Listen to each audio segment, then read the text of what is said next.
I'm Matt Bishar with NAREITWeek.com here in New York City for REITWeek 2015, NAREIT's Investor Forum. Joining me for this CEO Spotlight is Rick Smith, President and CEO of FelCor Lodging Trust. Rick, thanks so much for joining us. Thanks for having me.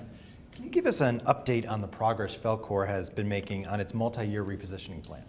We've made tremendous progress. As you are aware, we had a ton of stuff to do. Everything had to change.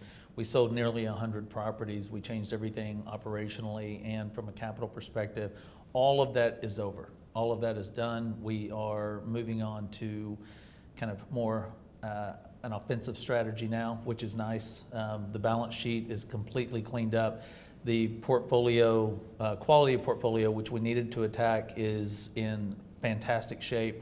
So now we are creating a lot of capacity, and we'll be able to take advantage of our opportunities going forward, both from a redevelopment perspective. Now we have a number of opportunities available to us, and in the next downturn we'll have a ton of capacity, no near-term maturities, the best maturity profile in the space actually, and so we'll have a great opportunity to take advantage of that. And picking up on that, how would you describe the overall lodging fundamentals and how the company's positioned to, like you say, take advantage of these? Well, you know, I think lodging fundamentals are very good right now. I know there's a lot of talk about when's the end of the cycle coming, and I still think we have plenty of runway. Supply and demand are still in a position that are very favorable dynamics if we don't create self-fulfilling things. And so we are in really good position now. 15, 16 are going to be very good years.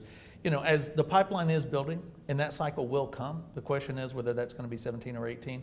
So I think fundamentally we are still in very good shape. And the most important thing for us is with that balance sheet pushed out so much. I mean, our maturities, once we get the NIC refinance next year, are 22, 23, 25, 26. All fixed rates, no exposure to interest rate hikes or anything of that nature. So we're in phenomenal position. Even if the cycle turned today, we're going to be in phenomenal position to take advantage of it. And lastly, in February, FelCor announced the opening of its flagship Knickerbocker Hotel here in New York. How challenging is it to acquire unique properties such as this? It's difficult to get into those types of opportunities and to find them the way we did. I mean, this was a non-marketed deal.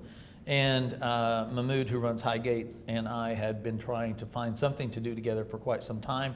And this was the one that made sense. This was the perfect opportunity. We had an opportunity to buy in because they had made so much money on their previous deal related to the NIC. We had an opportunity to buy in at a level that had us some built-in equity to begin with. And this hotel, from my perspective, best location in the world, and both from a corporate and a high-end leisure standpoint. And it is out of the box, operating very, very well. And we're very excited about it. It is phenomenal from a standpoint of a number of perspectives. The location, the size of the rooms, average 420 square feet, which is huge for New York.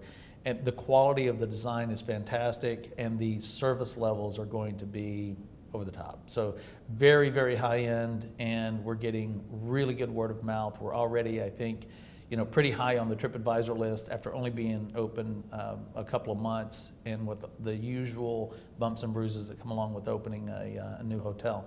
So everything is moving in the right direction, and it is performing like we are anticipating. We're running in the 80s and in a rate in excess of 400. So out of the box, we're in great shape, and the opportunity was brought to us by Mahmood at Highgate, and it's turned into a phenomenal opportunity. Great. Well, Rick, thank you so much for joining us. Thank you for having me. For more on this and other REIT news and analysis, be sure to visit REIT.com.